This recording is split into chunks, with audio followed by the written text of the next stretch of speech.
Welcome to Live from the Lair with me, Jeanine, and I'm Patrick.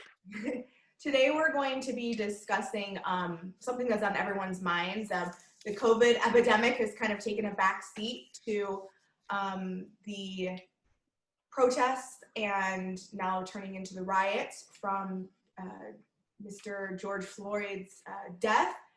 May 25th, one of the Minneapolis Police Department stepped on his neck, or knelt on his neck rather, until he died. And now we're going to be discussing, there's some basically race wars going on in every state. I don't know if it's necessarily a race war. I mean, I call it a race war. I've never lived through a race war, so I can't. There's no like litmus test to like compare this stuff to. But I don't know, man. This is very reminiscent of the well, I guess the race inspired riots of the '90s. And before that, the 60s. Yeah, and also Ferguson and stuff. I mean, this is something that unfortunately happens now every couple years because, well, for the reasons that we're about to discuss. But yeah, I mean, I don't think I don't think there's any need to. So how this week's show is going to work is we're going to have a segment with just me and you, and then we're going to bring in some guests in the second half that are definitely people of different ethnic backgrounds and orientations and stuff, so it's not just two white people lamenting on this shit, because that'd be fucking problematic to say the least. So just suffer more qualified. Suffer through the first 20 minutes of two fucking suburban white kids trying to figure out what the fuck this is all about, and then the experts will come in and weigh in. But yeah, I mean, I don't think we really need to. And what's also something else we should mention is that we're recording this Saturday night, May 30th. And the way this whole thing is playing out, it's kind of like developing at an exponential rate. So we might say or refer to something, or more importantly, not say or refer to something that by the time this thing drops on Tuesday is like, who knows? Like they end up nuking fucking Ohio or something. And as of right now, Saturday night, like, it's still progressing. It's heating up. We were just talking about, and you were sending me some Twitter feed, and I was talking about Facebook Live. There's a lot of my friends or, Facebook friends out there on the live feed. And, we're in Chicago. Pat and I aren't downtown, but we're in Chicagoland. And they're down in the loop. They're trying to flip cars. They're on top of people who are driving through the loop. I saw, one picture where there's a protester climbing up on a car. Yeah, what's interesting is we're not in Chicago right now, but actually where we met was at we were both working at one of the hotels in downtown Chicago, which is becoming like the epicenter for all this, because we were very, very, and I'm not going to obviously give specific details, but we were very close to Trump Tower. We were within, me and Louis did the math one day, and we were trying to figure out if they bombed Trump Tower, if it would fall and hit us. Like this is how tall it is. This is the distance between us and them. If it went over, would we be hit with the debris? And we wouldn't have. And then that was kind of the end of it. So we were close, but we're not that close. But it was close enough for us to do the math to try to figure that shit out. So rioters, those videos we're watching, they are really right on our corner. Just at the corner of the hotel. And like you said, we're used to seeing protests, like because of Trump. The teachers, everything was. We were right off Michigan Avenue. So any time there was anything going on, it was right outside our door. But I'm glad I'm not there now, because these guys, again, just from what we're seeing on the live feeds from Facebook and Twitter and things like that, I'm not even watching TV. I mean, I don't watch the news, period. I haven't for quite some time.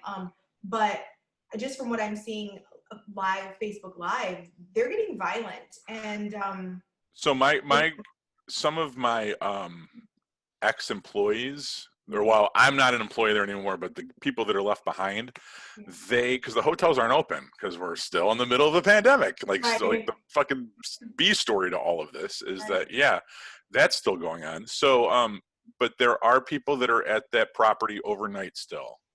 and they were there last night during all of this when it kind of first started. And at first, everything was more or less okay because they were using that one little weird street that we're on as the staging area. The police were. So there was heavy police protection outside. Everything was okay. Lower Whackers kind of shut down, and there's just the weird Lower Whacker shit's always going to be there anyway. But for the most part, everything was okay until about 4 a.m. when the protesters started to encroach on the police camp that they had set up and rolled through that area and were banging on the doors and windows of all the businesses on that little strip. And at that point, the people that were there last night thought they were very concerned, and I can understand in that situation being kind of concerned, but there's not scary. But it's not really to steal, right? And they're not dragging people into the street and kicking the shit out of them. I mean, I understand that. Do you think it'll escalate to that? Because I did see a video, and now I don't remember where the video was. It was outside like a Walmart store or something, and some lady was beating a woman in a wheelchair. Okay, so is that real? I was telling my wife about that. Here's what's real and what's not real about that. So supposedly that lady in the wheelchair, let's be very clear, it was not some 70-year-old woman in a wheelchair. It was a 30-year-old fat broad in one of those little go-kart things. Yes. And she had positioned herself at the entrance or at the exit of the store, had a knife, and was stabbing people on their way out. Damn. And the people that were there were kind of trying to, like, what are you doing? Like, getting her away from it. She was attacking them. And then somebody grabbed a fire extinguisher and used it on her. Okay. And then at that point, they kind of tipped her out. But this wasn't like a crippled person that was caught in the crossfire. This was someone that positioned themselves put themselves in a position to inflict harm on other people. And that's one of the things I kind of want to get to later when we talk about the different types of protesters that you're seeing in the crowd right now, because it's a lot of people. There's a lot of people taking to the streets for a lot of different reasons. And I think kind of what I want to find out. I mean, I want to talk to our professionals that are coming later and really just professionals, but expert witnesses. Experts, yeah. I just want to kind of talk to them and see, as a suburban white girl, I can only understand this to a certain extent. I can understand and I can empathize with the minority groups that are just so upset on the way they've been treated by, specifically, let's say, the police for all these years. Mm-hmm. Not to mention how they've been treated by white folks for all these years. I can sympathize with them, but I guess the part that I want to ask, and I don't understand, is what's the end game? Like, obviously, we want cops to stop killing people, period, no matter what color they are, and we want them to stop abusing their power. Like, for me, that I'd like to see that people in positions of power stop abusing their power. Well, so you are kind of, not that we're getting into a pissing contest about who's more disenfranchised, but I mean, you're at least a woman. Like, I would tend to think, my mom used to tell me, I was raised by a single mother, and she worked in the business world kind of, and reached a position of power. And I don't know all the gory details, but they were terrible to her in the 80s and even in the 90s, you know what I mean? So I mean, like, as a woman, like, I understand that you're a white girl, but like, you're still a girl. Like, you must have seen some kind of, people must have shit on you at some point. Like, it's not like you can't understand the disenfranchised or, like, kind of not being a man, or and I would think that would kind of. I can sympathize, empathize, however you want to put it, but I don't know what it's like to be that race. I do not know what it's like for people to be afraid of me, to cross the street when they see me. If they knew you, they'd be afraid of you. Right. I mean, let's not get it. You're white, but you're still Italian. But no, I can only understand it up to a certain point. And I've had arguments again and again, and I know Hector's out there somewhere, Hex is out there somewhere. He's not watching this, I'll tell you that. But our arguments, were always passionate arguments, and he would always say, like, you will never understand it. And he's right.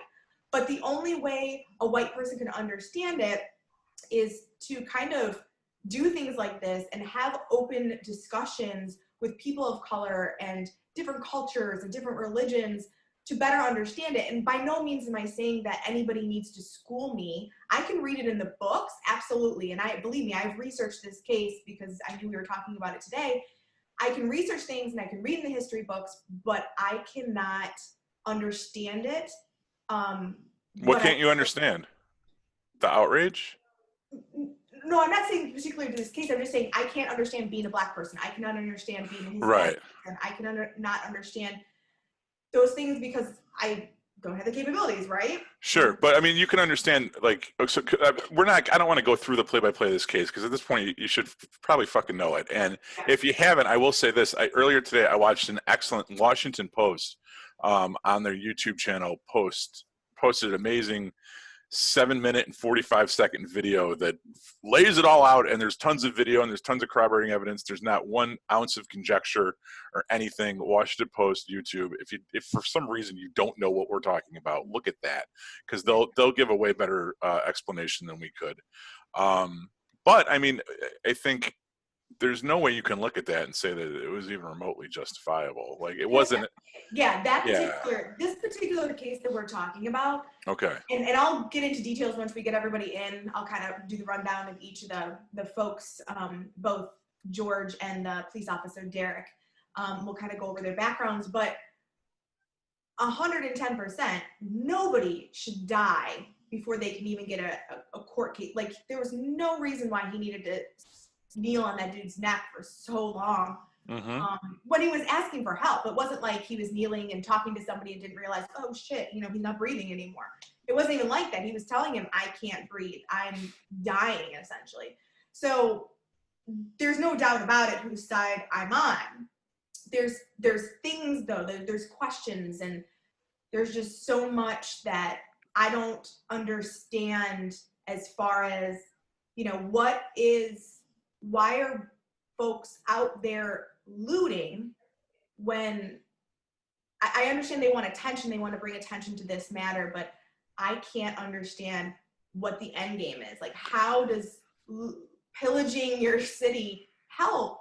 You get a fucking, like you said, a new toaster, a new TV, big fucking deal, but in the long run, how does that help anything? Because what else I think the argument some people would make is, well, what else are you supposed to do at this point? Yeah. Everything.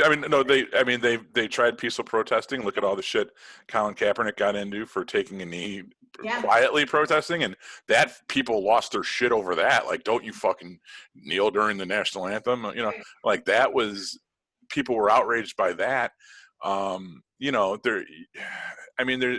What are you supposed to do? At some point, some people would argue that you get to a certain point where the only thing left to do is just fucking burn it all and start from scratch. And the system is fucking broken. And this is one guy that died, but trust me, there's more. And there's a lot in the past. Yeah, I mean, you hear about the big ones where there's a video camera there, where there's a cell phone there. But what about all the times when there's not someone there? It's not broad daylight, or it's not so ridiculously cut and dry as this case is, right? What happens with something where there needs to be an investigation and everything kind of gets swept under the rug because no one's really paying that much attention, and maybe the dude was a lot worse of a dude than George Floyd was? Because I mean, this guy, he was trying to buy something at the deli with a counterfeit 20. Like, that does not require. But what happens if it was like, maybe he was selling weed on the corner, or maybe he fucking did run a stoplight and keep going, you know what I mean? And or didn't pull over right away, or any number of the things that are more serious than this, where the person is still killed or something. And there's plenty of cases like that out there. Yeah. And if you rewind back the clock, there's been a lot of times where stuff like that's happened, and it hasn't just been black people, it's been gay people, it's been any group that can be picked on and shit on it'll happen. And unfortunately, the people doing the shitting 9 times out of 10 are fucking whites. And it's because we've been in control of shit for so long. Right. And, you know, I mean, again, you could. we're in that power. We're in that, you know, Right. we're in control.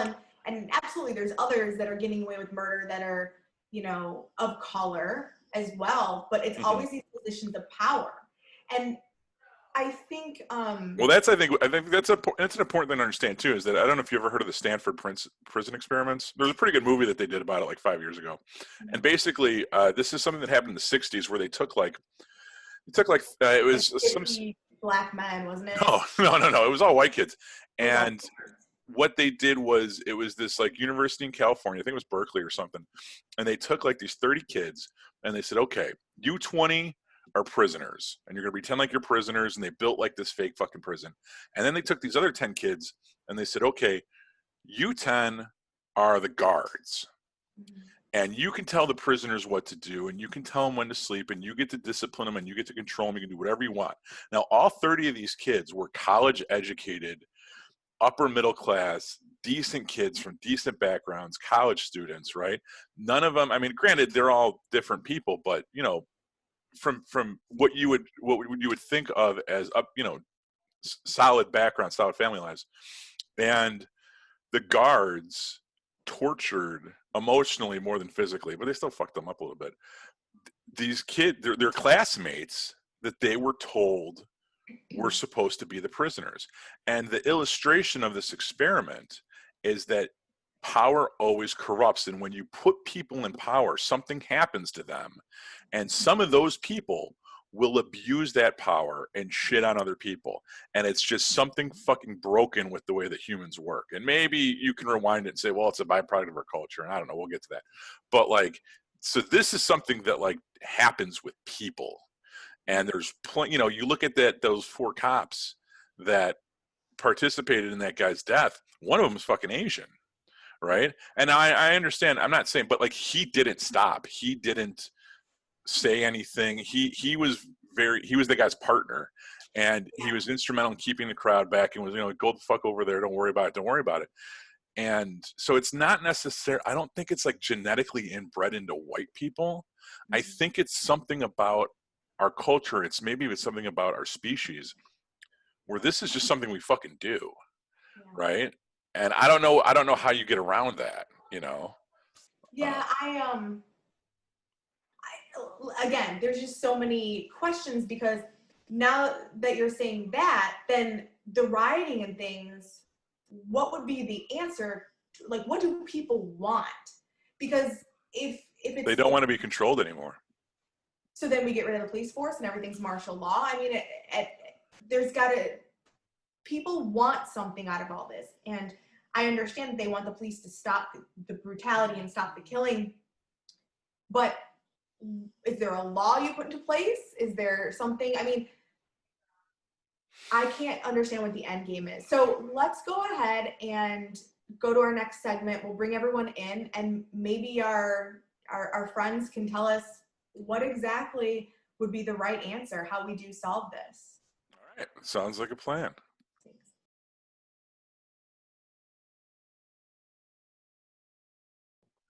All right, we're back, and with this segment, we are joined by Chicago writer Joseph Feliciano and LA artisan and friend of the show, Tracy. So, Jeanine, I'll let you get started with the questions. So we just want to thank you guys both for joining us. Yes, definitely.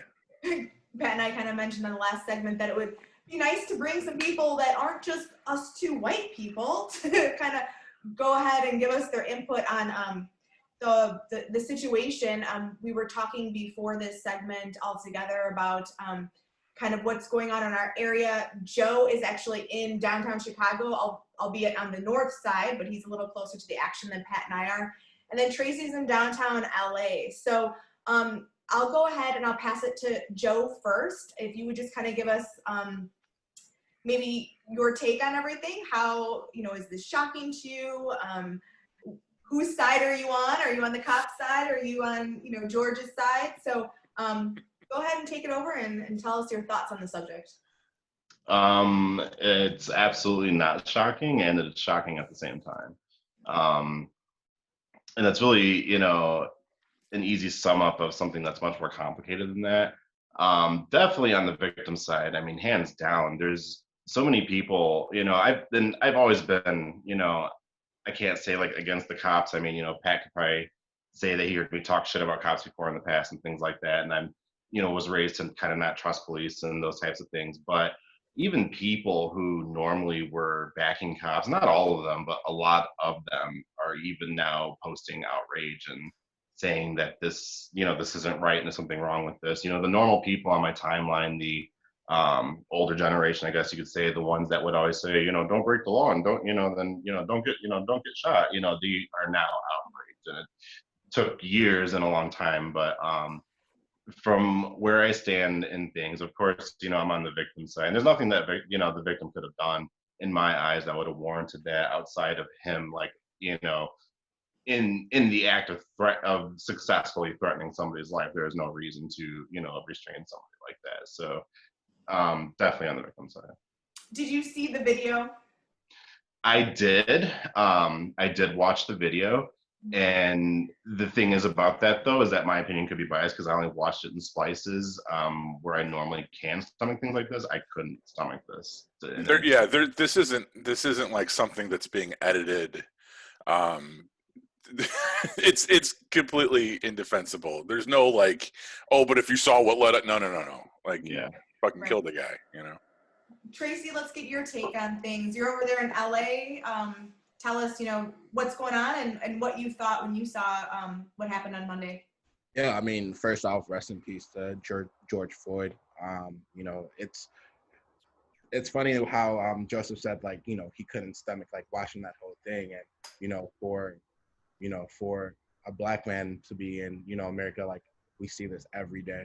You know what I mean? So for us, it's more of like it's sad to say that it's normal and we can see it and we look at it and we're like, you know, we don't flinch. You know, the reason why there are so many protests and everything like that is because, like, what else are we supposed to do? You know, it's been so like shown to us, and like what Pat said, it's unedited. You know, like that's what we see is unedited. You know, there is no censor, there is no blockage. Like you see it. You know what I mean? And you know, at the end of the day, like, how do you, as a person, how do you just stare at that every single day? Like, you know, how do you program yourself to just not feel anything? And I feel as like, as Black people, we've programmed ourselves not to feel anything anymore. You know, so now it's like protest and all this stuff because we don't know what to do. If we say something, we're like angry Black people. You know, if, you know, we don't say anything, still keeps going. So it's like, where's the balance? You know, and I'm happy to be on this show because it's like, you know, we need your guys' help. You know, like at the end of the day, like, you know, everybody's saying all these things are burning and, you know, looting. And it's, again, you know, there are people, I don't know if people know this, but there are like protest actors or actors that are hired to go into these protests and burn buildings and break things. And I'm not saying that, you know, that's right. But there are people, you know, I don't know if you guys saw a video that surfaced where a cop was smashing windows. You know, I don't know if that. The dude with the umbrella? Yeah, to do with the umbrella. What the fuck was that? You know, I don't know if that guy was necessarily a cop, but he was definitely a fucking weirdo. You know? Yeah. And, you know, they showed like who he was, and he was like an ex-cop or something like that. You know, and I really want the message to be, yes, you know, people do take advantage of a situation. That's with anything that goes on. You know what I mean? We were talking about that, Pat. Yeah. I was watching, so last night, me and my wife spent like an hour and a half just going back and forth between CNN and Fox News, watching the different coverages, which is like night and day. It's so awesome. Like, it's not awesome, but I mean, like, the juxtaposition is like very telling. You have CNN, which is Chris Cuomo, and then you have everyone out, all his people on the street are all people of color, right? And, you know, men, women, different ethnicities. And then on Fox News, you have the hot blonde anchor in the studio, and you have basically the same white dude, but like 3 generations. Like the guy in DC is like the 25-year-old white guy. And then the dude in Minneapolis is like the 40-year-old white guy. And then the person in Georgia was like the 65-year-old white guy, but it looks like the same motherfucker in 15 years of his, like every 15 years. And they all look like Patrick Bateman. Like, and it's like, that's who they put out. Like, there's like no excuses. Like, they didn't talk to a single fucking black person on Fox News. And CNN, like, they at least brought in like some experts, and they had like I said, they had like people in the reporters they send out, you know. But my point is that you can tell that there's like, and I mean, if I was a better writer, I would write a fucking Vice article about it. But like the 4 types of protesters you'll meet in the crowd, and it's like, you know, there's the people there because they want a free toaster, right? There's the people there because they just want to watch the world burn, and there's the people there that are legitimate protesters, like being respectful and like doing it the way you're supposed to. And then there's like the crazy people that think there's a party going on and are just down there. Like, everyone's got a different motive for doing this. When I hear like what you're saying about like the paid people that go in, like the conspiracies, and we'll get this out of the way first because I want to talk about this. You know, I'm not saying I don't believe it, but I don't know if you necessarily need that, because I'm team burn it all, right? And I'm not being paid by anybody. Yeah. But like, if I was like 20 years younger and I was down there, like, fuck it, throw a brick through a Starbucks and light the fucker on fire. That shit's got to go. We need to there's only one way you're going to fix this. Yeah. And we tried voting and we tried everything else they told us to do. Doesn't work. So at this point, fuck it, you know? And I'm not being paid by Soros. I'm like a normal fucking punk rock kid. Like, that's what my mind is telling me to do at this point. So the fact that like you see people doing that, and then there's this explanation like, oh, those are white nationalists that are trying to discredit the movement, or they're trying to burn down the system so that it can be it makes the blacks look bad, and then the white people can rebuild it, you know? Or they're doing it for press, like maybe, but maybe they just want to light shit on fire, because I get that too. I mean, and I get that. I totally get how you feel in regards to burning 3,000. Trust me, like, why wouldn't you? You know, these people make money off of, you know, everything, and they don't do shit. So I get that. But at the same time, it's like, I guess coming from us, it's more of like, what do you see on the news, right? Like, that's what you see is like shit burning down. That's what you see is like, oh, look, they're protesting, and how do you expect shit to get done, or cops to do anything or whatever when they're burning things down, or your city is burning, you know? And that's more on our end too. I feel like as Black people, to really put these people who are looting and doing all that stuff in check and be like, hey, like, don't do that shit. Like, that, you know, but at the same time, we can't, you know, like, shit will get But why not? Why not let them loot? I would say, again, I have no problem with it, but at the same time, I get where, you know, we're also on of like, we're trying to get the word out. And I feel like we're trying to reach the white masses. You know, we try to reach like, you know, the white people and tell them, hey, we need help. We need your help. And, you know, at the end of the day, there's already a stigma on us that we're criminals. We burn shit. We do this, we do that. So when they see it on TV, you know, for somebody that really doesn't really do their research and don't really care, you know, that's all they see. So they're like, oh, we're not going to help those people. Like, what? You know, like, it gives them another reason not to help us. What do you think? Go ahead, Joe. Hold on. Let Joe go.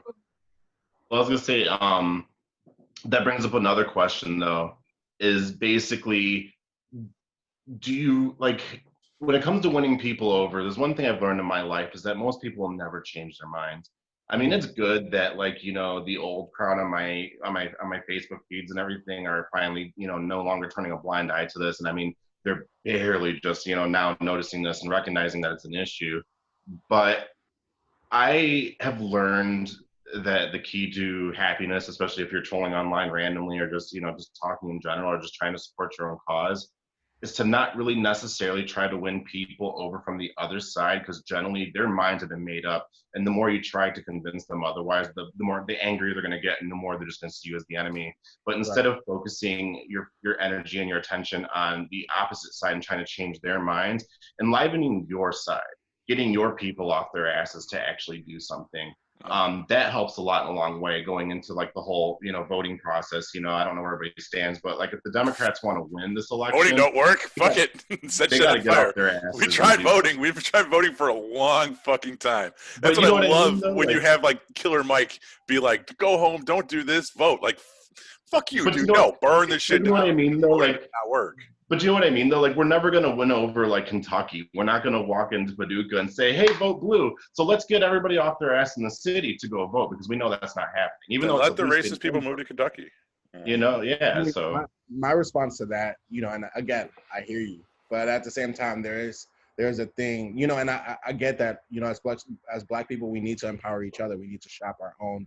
We need to go to our own, and there's people that are out there that are black people that are burning our own businesses down. So, what I mean? Like, I'm not saying that, that isn't an issue, but I also believe that there is white privilege, and I think that's where we're trying to say of like, hey, help us use your privilege and help us, lift your word, because there are people that are in like the black community in regards to music, fashion, all that stuff that benefit off of us.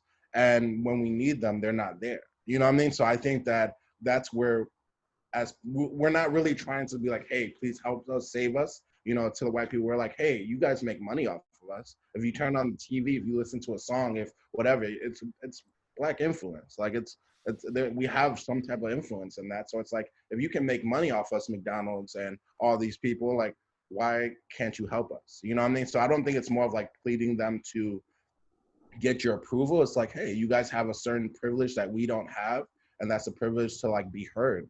And we would love you to share your voice. Tracy, what do you think us as white people can do to help? Because I mean, shit, Obama was in office for 8 years and he didn't help your people. Yeah, no, really. I mean, so I don't know. Right. So I understand, like, some of us, I don't know what percentage, but there's a percentage of white people that are definitely backing you guys, but I don't think that me going downtown to riot and push over a fucking paddy wagon is going to help your cause. If anything, it's to maybe, and again, I've heard this argument both ways, but like, maybe educate white people. Like, how can we help? What do you need from us? And then I've heard a lot of black people, like on my Facebook page, they're angry, like, fuck you, why should I have to explain how to educate you and explain the problem with us, telling you how it should be. And it's not that you're telling us how it should be. Like, we understand there's injustice out there for your people of any color. And even as Pat brought up, even for women. Gay rights, like just across the board, there's injustices. And it's always been like, okay, we're going to protest this. We're going to vote this. We're going to wait until we have to vote and vote this person out of office. But for fuck's sake, a black president was in office for 8 years and not jack shit was done. So if your own people can't do for you, what can white people do for you? That's kind of my whole question. I mean, at the end of the day, they gave Obama the ship and that shit was sinking. You know what I mean? Like, everybody knows that. Everybody knows. Yeah, like they gave him the keys, but it had no engine in it. There was no, like, being a president, you really don't have. He was gonna fix racism in 8 years. What the fuck? Like, come on. It's impossible. You know what I mean? And it also is on Obama, where the least you could have did was help the city of Chicago. You know what I mean? If you didn't help anybody, at least help where you're from. Michelle is from Chicago too. You know what I mean? Like, please help Chicago. And I feel like that wasn't done. So you're totally right. Like, he was in a position of power, but it is the powers that be that he couldn't do anything. Now, in regards to, again, black people getting mad of like, why should we tell you guys? I think about it as music. Like, when I'm an artist and I put my music out, I always have to reintroduce myself because not everybody has heard me. You know what I mean? So I have to always be like, hey, I'm an artist. Nice to meet you. Even if I feel like, you should already know who I am. I already have this many views. Like, you know what I mean? Like, you always have to reintroduce this. This instance that happened with George is probably the first time somebody's kind of seeing this. Yes, it's all over the news. I know it sounds crazy. It's over the news. It's there every day. But sometimes, like, people really are that disconnected where this is like the first time it's in your face. So I say the best way to help is like, one, the dollar. When who are you spending your money with? Like, you guys are able to, again, like, spend your money on what you want. You have that right. But and take it away from these Chanels, these Gucci's, and all that type of stuff. If you guys spending that, you know, educate your white counterparts. You know, like educate them and tell them what's going on. You know, that's the biggest thing. It's just education and learning. I mean, there's so much. There's not really just one thing. And then just also like acknowledging each other. At the end of the day, yes, Black Lives Matter, and that's something I always stand for, but we are all under one human race. And the moment we start treating each other as that, this will go away. Like I feel like racism will go away, because it's like, think about it. Like, you know, I feel like in 20, 30 years, you know, all these kids are going to be mixed kids, you know, because there's so much like, you know, like this. Yeah, it was about 10 years ago that the Social Security office reported that more minority babies were born, like 51%. So yeah, you're right. You're absolutely right about that. Like to the point where like, so mixed. I fuck people of color. You know. I read an article recently that I'm doing my part. I'm trying. You know? I know Jeanine is too. You know, we're trying. No, I read an article that the minority. So right now the split. So within 5 years, it's going to be more minorities than white folks in the country. Within like 5 years is the prediction. So it's happening quickly, and but we know this isn't really about race as much as it's about class, right? Like, right? Like we all kind of get that. This isn't fucking. It's not about black and white per se. It's more of like, wow, you have a position of power and you're abusing it. So here's something. Yeah. Here's something that we kind of I was talking about in the last segment. I'd love you guys to weigh in on.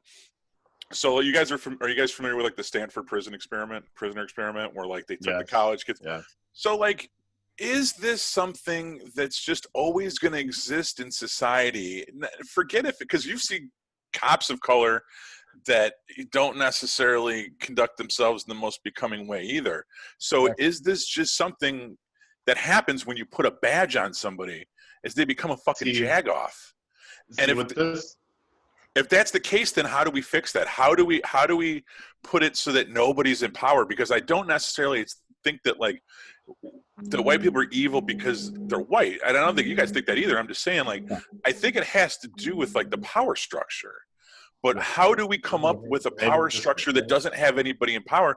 Because I'm sure if it was all Black or Hispanic people, like we could have very similar situations. Yeah. And that's what I think what white people are so afraid of, is that they realize that if we're not in power and someone else is, that we're going to get, it's our turn in the fucking barrel, because it's not about white being superior to Black. It's just whoever's on fucking top is on top, you know? So what's the solution? First of all, so you guys agree with that this is just what happens when you have one group of people in power over another.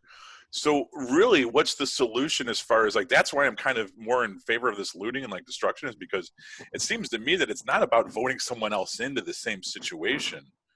The whole system's fucking broken. So like, well, you know, now honestly, what do we do? We're talking about the system, which is hundreds of years old, but is still pretty brand new.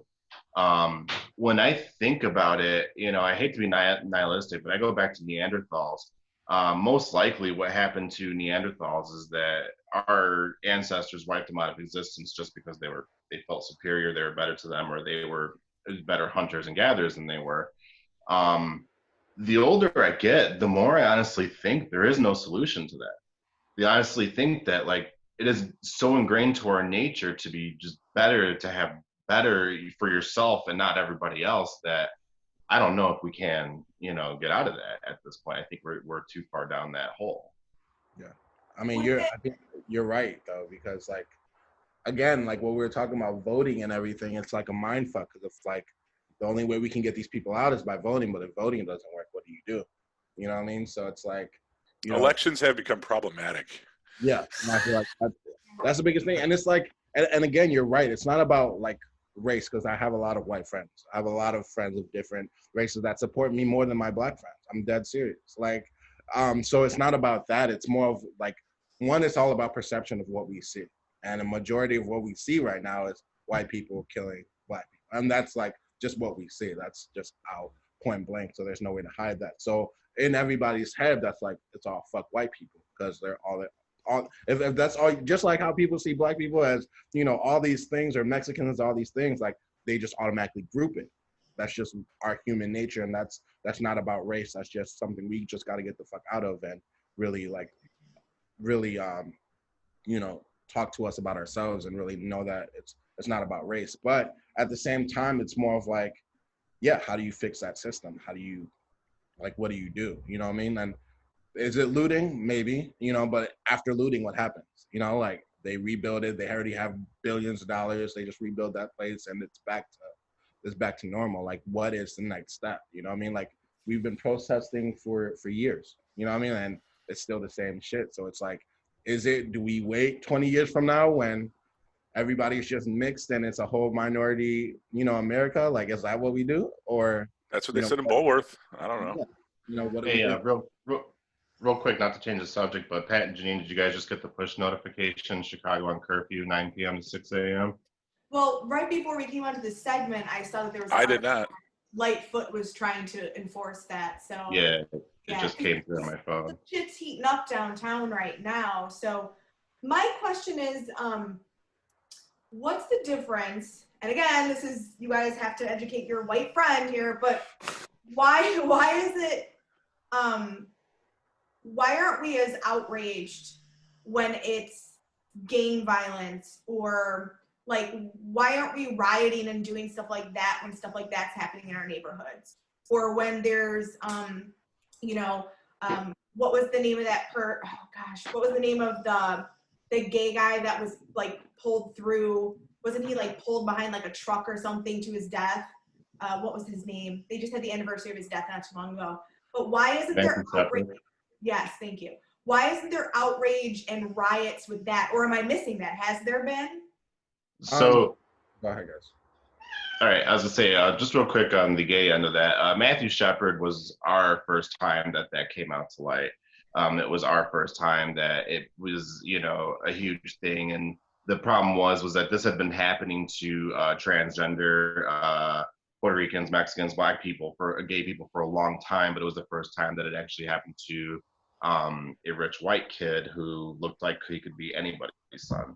And it was the first time it kind of blew up that big. So Matthew Shepard was the exception to that. And the reason why, I would say, going to outrage, you know, I can't answer too much to that, like why one thing is more outrageous to the other. But I can say what it comes down to is, I mean, we expect gangbangers to shoot. We expect John Dillinger to walk in and rob the bank. We expect, you know, those things to happen, but the people that are sworn an oath and that we pay to serve and protect us, we expect something much higher from them. So it's much more outrageous when one of them crosses that line than it is somebody that we kind of expect this from. Got it. Good So answer. just to kind of expand upon the curfew thing, yeah, it's in the city of Chicago. Lightfoot has announced the curfew starting at 9 p.m. local time and ending 6 a.m. Sunday, and it will be like that until further notice. And she announced this at 8:50 p.m. So she gave Oh, everyone, the street lights are on. right. So they've currently suspended subway lines and buses. And actually, she announced it a little bit before because she gave people 35 minutes to clear the streets. Yeah. And here's something that I just want to, and this, maybe you guys will kind of dismiss this as whatever, but you know, watching the riots last night, and you're just like, you see all these people with the COVID masks on, and you're like, man, they're not social distancing. All these people are supposed to be at home.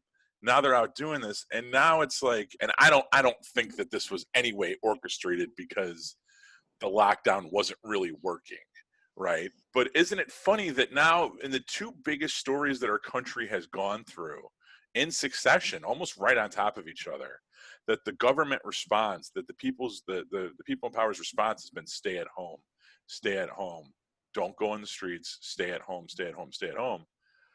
and people aren't listening. And that just seems like such a weird tug of war to be in right now, that I never thought I'd really see that, where you have, you know, everyone in authority saying stay at home for this reason, stay at home for that reason, and people just not doing it. I don't know. I guess, like, do you think that maybe part of the reason that this blew up, because there's guys get killed by the cops kind of a lot, unfortunately. And sometimes it turns into a Ferguson, sometimes it turns into this, and then sometimes it kind of doesn't. I mean, there was someone in Chicago where they hid the footage for a couple of years, that guy on the knife with the knife that was in the middle of traffic and shit. And that kind of sparked a little bit, but it wasn't like this, right? Do you guys think? Go ahead. Oh, do you think there's any correlation between people's outrage and people's frustration with the fact that a lot of these people have been locked inside for the past couple months, and they're off of work? They're not working. What else is there to do? Well, that's the frustration too, I think. 100%. 100%. I feel like, you know, and I think that's one of the biggest reasons. I mean, we see our people die every day, and we don't march for every single one of them. Let's just be honest. So I just feel like, on top of COVID and everything, everybody's just being pent up in the house, you know, and then just seeing this, and, you know, it gave up people a reason, you know, like to like, okay, let's all march, let's go out. And I'm not saying that, you know, not everybody is doing that because of COVID, but I feel like I would say 50%, you know, I say like why you see everybody outside. It's like, it's a reason to get out of the house. You know, people are not working. Some people are already behind on mortgage. You know, there's so much that, you know, this is their way to let their frustrations out, you know, it gave them a reason. So. Well, the thing on that too, that goes on that is, you don't see a lot of this happening all over the world. Our country, the United States, was already kind of reaching a boiling point for many, many reasons. You see entire countries elsewhere in the world, like New Zealand, South Korea, banding together, you know, realizing there's an issue and getting together as a nation and tackling it. That's not something I don't think we can ever have in this country. Our country is like as huge as Russia. It's too huge for something like that. I mean, obviously, but outside of that, I just think, like, you know, with us being as different from each other as we are, is that I don't think we're ever going to be on the same team. I don't advocate ever for, you know, distancing from each other or, you know, segregation or anything like that ever, but I just don't foresee that. You know, I think COVID was kind of the catalyst that pushed this over the edge, but I think before all this happened, things were just boiling over in this country everywhere. You know, that's an awesome point. I mean, do you think the reason that we have the problems that we have here is because you talk about Russia, you talk about New Zealand? Man, Russians are all white. I'm not saying there's no black people in Russia, but like they're not lucky enough to have the level of diversity that we have in this country. And maybe that's just a byproduct of us being as diverse as we are, is that we're never all going to get along. I mean, is that? It is, you know, it is, but then in countries like Russia, you have a huge class disparity. I mean, it's there, you almost have serfdom, you know, going on in a modern society. It's kind of crazy over there, but, you know, but I do believe that, like, you know, when we all get together with our own demographic, I mean, let's face it, like, if I'm with other brown gay atheists, I'm having a better time than if I'm with people that, you know, aren't, you know, like me, you know, and that's just the truth of the matter. You know, we look for familiarity. He got the same thing. Curfew for LA too. Yeah, with Curfew. Yeah. I'll try not to be offended by that, Joe, but I whatever. Fuck you too, buddy. But yeah, I mean, so that's, I think when they compare the United States to these other countries, like, I mean, so Joe, you got a globe behind you. What other countries really have our level of diversity? You know what I mean? What other countries? Maybe England or something? I don't know. But even I would say Paris or France. United Kingdom comes in second. Australia, South Africa, but not really hugely diverse as much as you have the natives, the colonizers, and then the later on the Muslims that moved into every country in the last 50 years, making a huge demographic. So basically, there really isn't another country that what I would say is as mixed and diverse as us, but we're not unique in having this. I mean, even in countries like Russia, like we look at countries like Germany as one culture, but they look at themselves as like 20 different cultures that once upon a time used to have their own kingdoms and their own, you know, ways of life and everything. And that, you know, in recent 100 years, 200 years were, you know, mixed together. So what we see is like, you know, something that's all the same. They look and they see a major difference in each other. I'll say the Latin culture too. Like they're very divided in regards to, like, they have Afro-Latinas, Asians, like they're very diverse than people think, but they divide themselves up just off of like skin tone and hair, and you know what I mean. So they're very Yes. diverse. They're very diverse. Yes. Just I people. had a I had a boss once. She was from Ghana. She was from Africa, and her family, they still had, they also have tribal markings, depending on what family they descend from and things like that. And she used to ask me things all the time, like because we worked in housekeeping. So she used to ask me like, hey, is Maria, is she like part of your tribe? I'm like, we don't have tribes. We don't have that. She's like, yes, you do. She kept telling me, yes, you do. You totally have tribes. And she kept laying it out, which is true. Cause like, I'm from Southern Texas. Don't you dare say like, I'm from Mexico or from right across that border, that little invisible line. So yeah, you're right about that. Totally off topic, but with this curfew, can I still get Taco Bell DoorDash? Like, that's a great question, actually. right. What the fuck? Like, Well, how am I supposed to get more liquor? Like, are they essential workers where they can bypass it? I mean, I'm not in Chicago proper, so hopefully I duck that because are they just saying the curfews like you can't protest past that time, or are they saying you're not on the streets? I mean, I don't know the difference between curfews and martial law. It's probably we should have looked into it, but I don't think you can go outside. Yeah, I don't think you can go outside. I don't think you can be outside at all.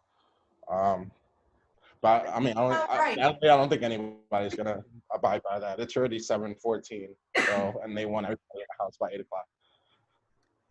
Yeah, so they give you the same amount of time in LA as they are in Chicago. They said 8 p.m. So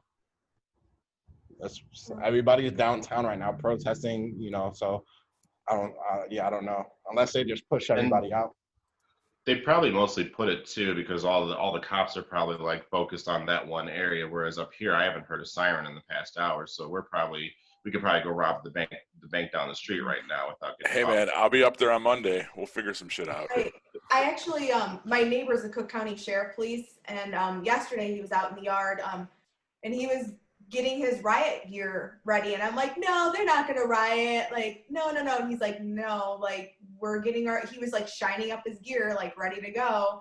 What, shining it? Because God forbid it didn't look presentable when he's whatever, he was getting it ready. Yeah. And, yeah, I mean, to get back to everything, we know that we all agree that the cop is guilty as sin, right? Okay, we know he's guilty. What do we think about George Floyd and his part in all this? Like, do you think this was avoidable from him? Do you think he was just destined, like, this is gonna happen? Yeah, absolutely.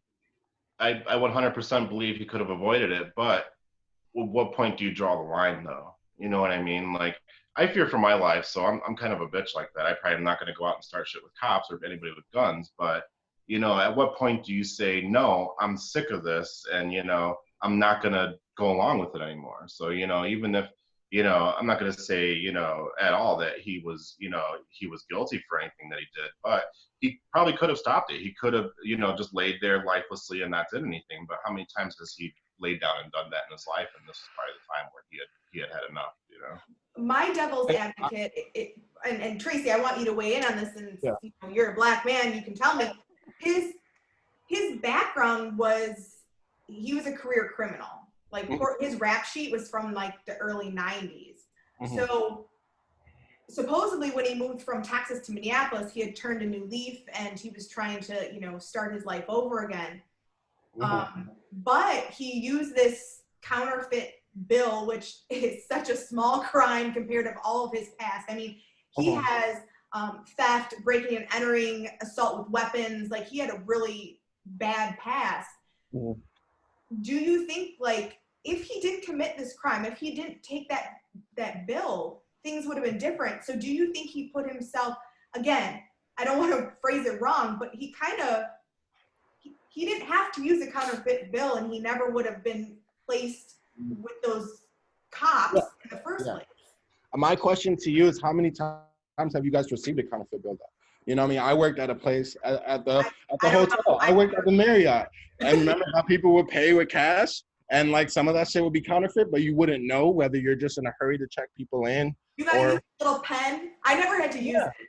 But it's like, but who has those pens though? You know what I mean? Like, who's in the street has those pens, like, oh, let me check this before you give it to me. I was at our hotel once and I gave one of my housekeepers a $50 bill out of the front desk drawer.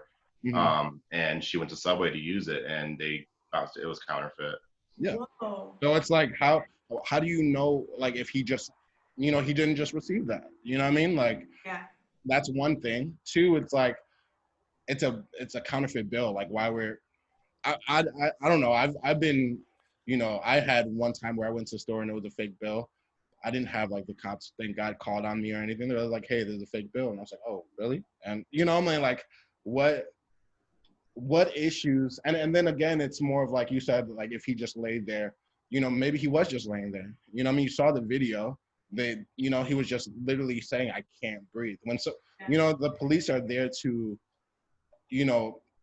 provide aid.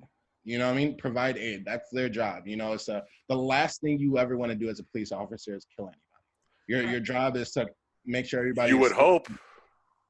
Yeah, I mean, that's their job. Is to provide aid and, be there to protect and serve. That's why you put on that badge. You know what I mean? So if you have I'm a big wrestling fan. And I remember with my friends, we used to, wrestle and, choke each other, you know what I mean? Like wrestling. And when they said, hey, I can't breathe, you let go or you, Right. you know what I mean? Like if he's telling you like, hey man, like just let me stand up. I can't breathe.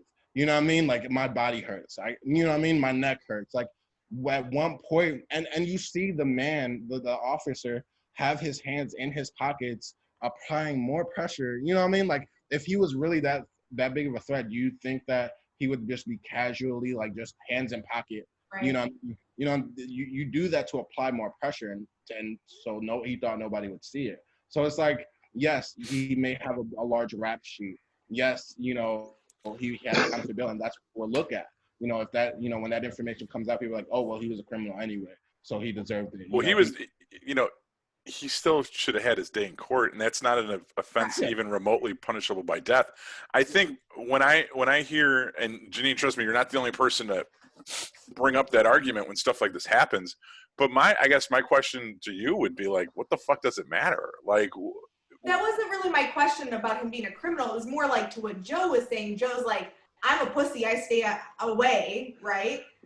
Right, I would try to stay out of, just away from people, knowing that you can get into trouble because, and again, I never thought about the fact that maybe he didn't know it was a counterfeit bill. That never really crossed my mind.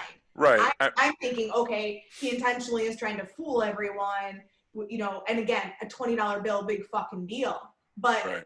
Do you guys remember the case that was similar to this? And I don't remember the gentleman's name, but he was selling cigarettes. Cigarettes, yeah.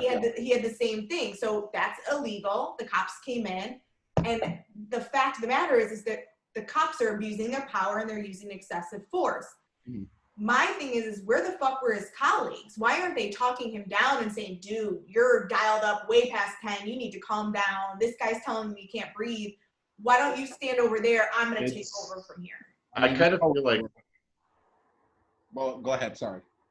I was going to say, I kind of feel like it's a power begets power. Back in the day, Elizabeth I had to execute her cousin, Mary Queen of Scots, in order to keep power, but she didn't want to chop her head off because it made it possible to chop other queens' heads off, meaning she now could be on the chopping block. She made it seem, before they were untouchable, but if she executes this person, now she also is in the same line. If you're a cop, you don't want to down another cop's power because then your power could also be taken away. I kind of feel like, a lot of people say it's just a few bad apples. I don't believe so. I believe this whole institution attracts the worst of us. I believe this whole institute, there are some people that are good, but a lot of people, when they tell me that they didn't make it as a cop, I kind of look at them after knowing them for a few months and think, good, great, that's a good thing. But I kind of feel like the reason why they're not saying anything is A, it's fear. Me, you, and Pat worked together, and outside of like some of the other people that we worked with, we didn't like point the finger across the table at each other as much as we could have, you know what I mean? Like, the fuck would you guys have ever said about me? Get the fuck out of here. But you know what I mean? Like, you don't want to bring down an equal's power because that also could kind of put you in the same thing. You don't, yeah, I mean, I get that. You don't want to create a snitch culture because you may need that at some point, or maybe that person's got something on you. So the fact that why don't cops snitch on the cops? Because they all fucking probably, you know, maybe sense of power prove with somebody women. on duty or fucking get out of DUIs or whatever. You know, I had when I used to work at UPS. I'll never forget this. I was giving one of my coworkers a ride home. He was a black kid. It was him and his cousin. We were all like 22 at the time, and I drive these kids home from work every day because they lived right by me. And one time, like I fucking blew a stop sign or something. He's like, "Jesus, you drive like a white guy." And I was like, "What are you talking about?" He's like, no one else would fucking drive the way you do except the fucking white kid because you don't have to worry about getting fucking pulled over, right? Like you can do rolling stops, you know, or you can turn right on red when it says don't turn right on red. You can do shit like that. Most people that aren't white don't do stuff like that.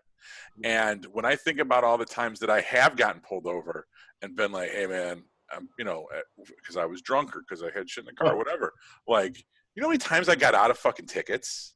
Like, or like, Jeanine, how many times have you cried to get out of fucking a ticket for something?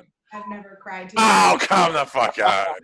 I've Bro. never cried. I actually remember one state trooper that was trying to slow down traffic on 90 as I was going into the city to go to work. And I had laryngitis. I couldn't speak. And that fucking trooper, he was trying to slow down traffic, but I didn't understand what he was doing. We're all going like under 55. And my dumbass passed him. Because I was going the speed limit. He was trying to slow everything down. I didn't understand what he was doing. He pulled me over and he was yelling at me. He's like, you know, why the fuck would you pass me, whatever. And I couldn't speak. And he was yelling at me, telling me, I'm asking you questions, like, why aren't you talking? Like, couldn't speak. And he gave me like 2 tickets for some bullshit. But yeah, that was probably the meanest cop I've ever been through. But I've never cried to get out of a ticket. And I've gotten off on warnings, absolutely, but I've also never done anything crazy before. I don't know, maybe I'm biased. Oh, I don't no. know.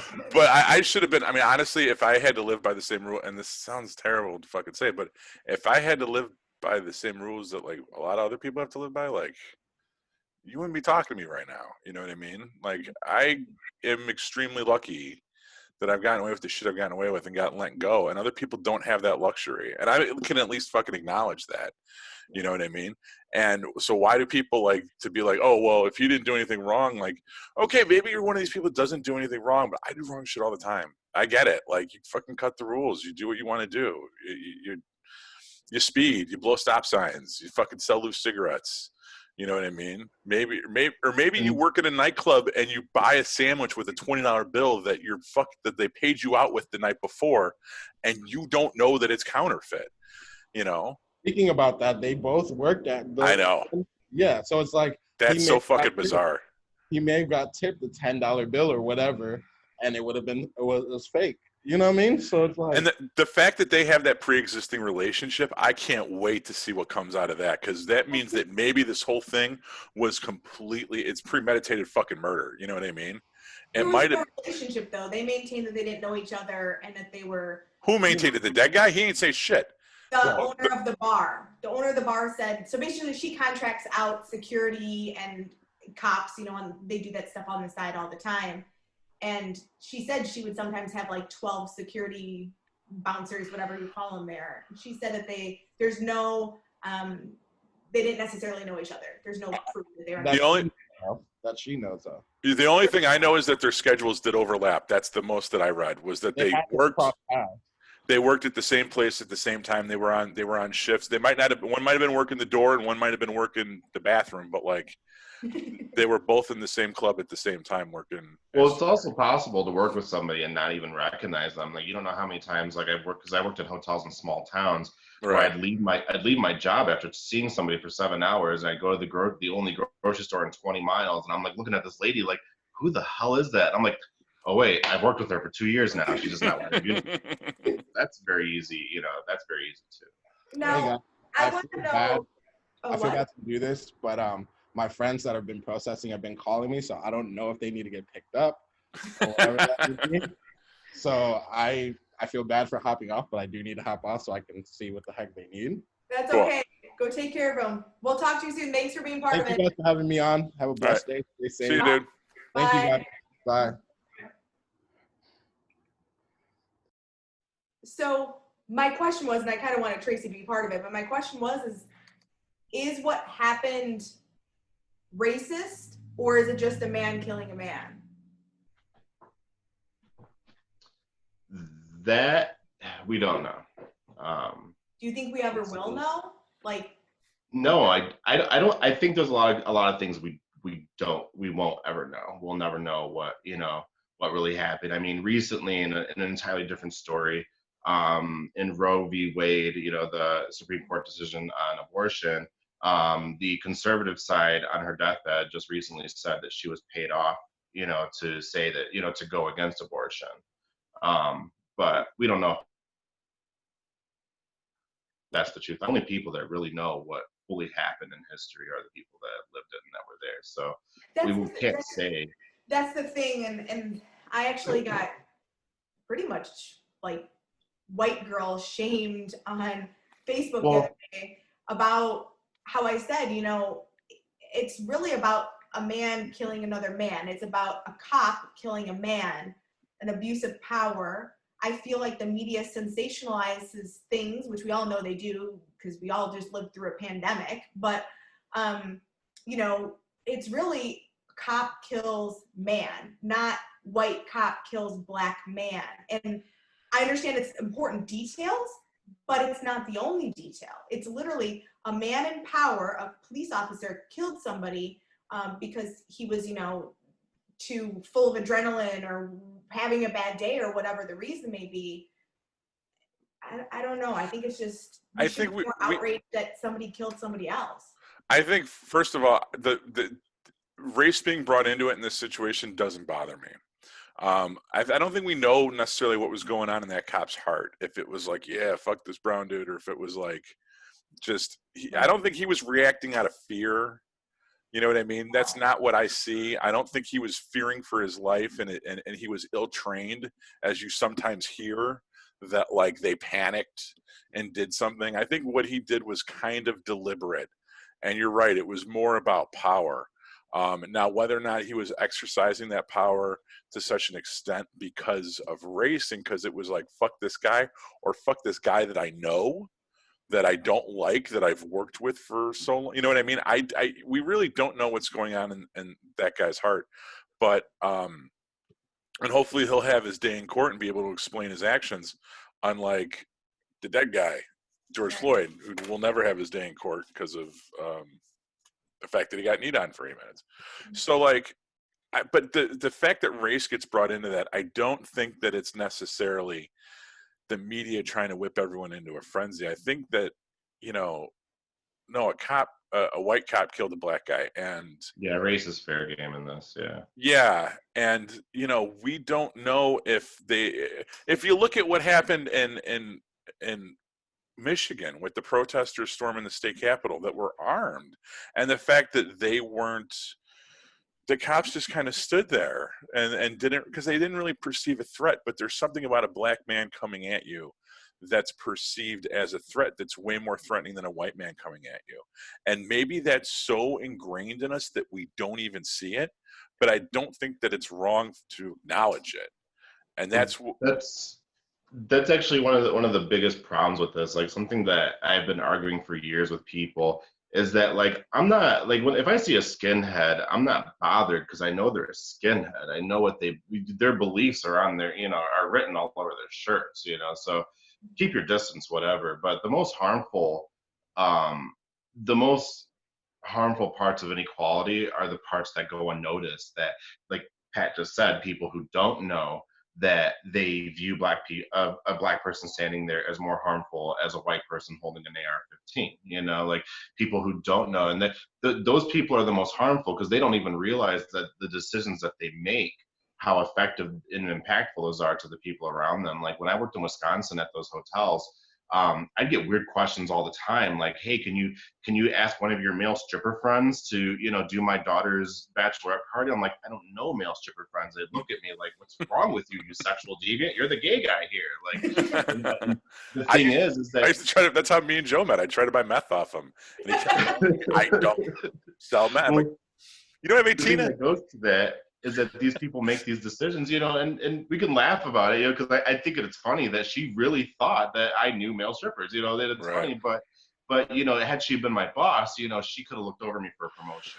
Or had she been my potential landlord, she could have been like, well, I don't want sexual deviance because here's this, other couple that, things like that. So Right. I think it's the most harmful is the stuff that you can't see. Right. Well, that's stereotypes. That's why that looked terrible when I did that. Sorry. But yeah, that's the dangerous stereotypes is that sometimes you can, label someone with behavior that they're not even necessarily guilty for. So I think to kind of wrap things up here, Sure. Joe is our last standing guest here. What would you like to see come out of all of this? I've thought a lot about that actually for many years, way before all this. I would like to see something brand new. I kind of look at our culture, like American culture, if you can even call it that, really, because it's too different to really just label it one thing. But I look at our society as like a house. I mean, we've built upon it for 240 years now, and we just keep adding more nails and more caulk and more replacing more rotted shingles and this and that and everything else. I think at this point, and the thing is that I get labeled a lot of things for this belief that I'm about to share right now, but I really don't care. But I kind of feel like it's time we tear it down and build something new. The house can't stand with all the nails we put into it. I think it's time that we just try something new at this point.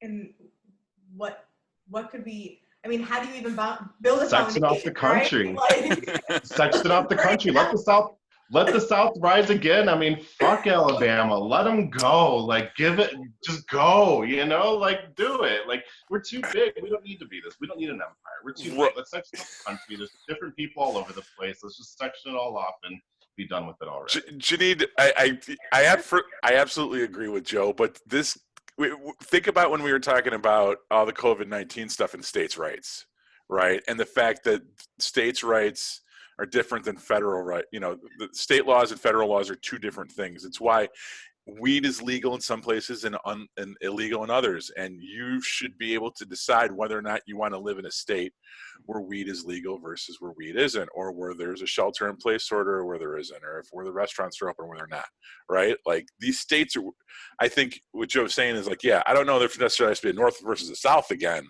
but like these states should, maybe there should be some autonomy here where like-minded people go here and other people go here instead of trying to make something that we all agree on, Yeah. So if you'd like to join my state, I'm going to be starting a GoFundMe to buy an island and we can all live together happily ever after. I'll go if Joe goes. I'll bring my boyfriend if there's naked men. All right. Well, Joe, thank you very much for joining us. And thanks to Tracy who had to leave early. But we appreciate your input and hope you can join us again next podcast. Awesome. Thank you very much. All right.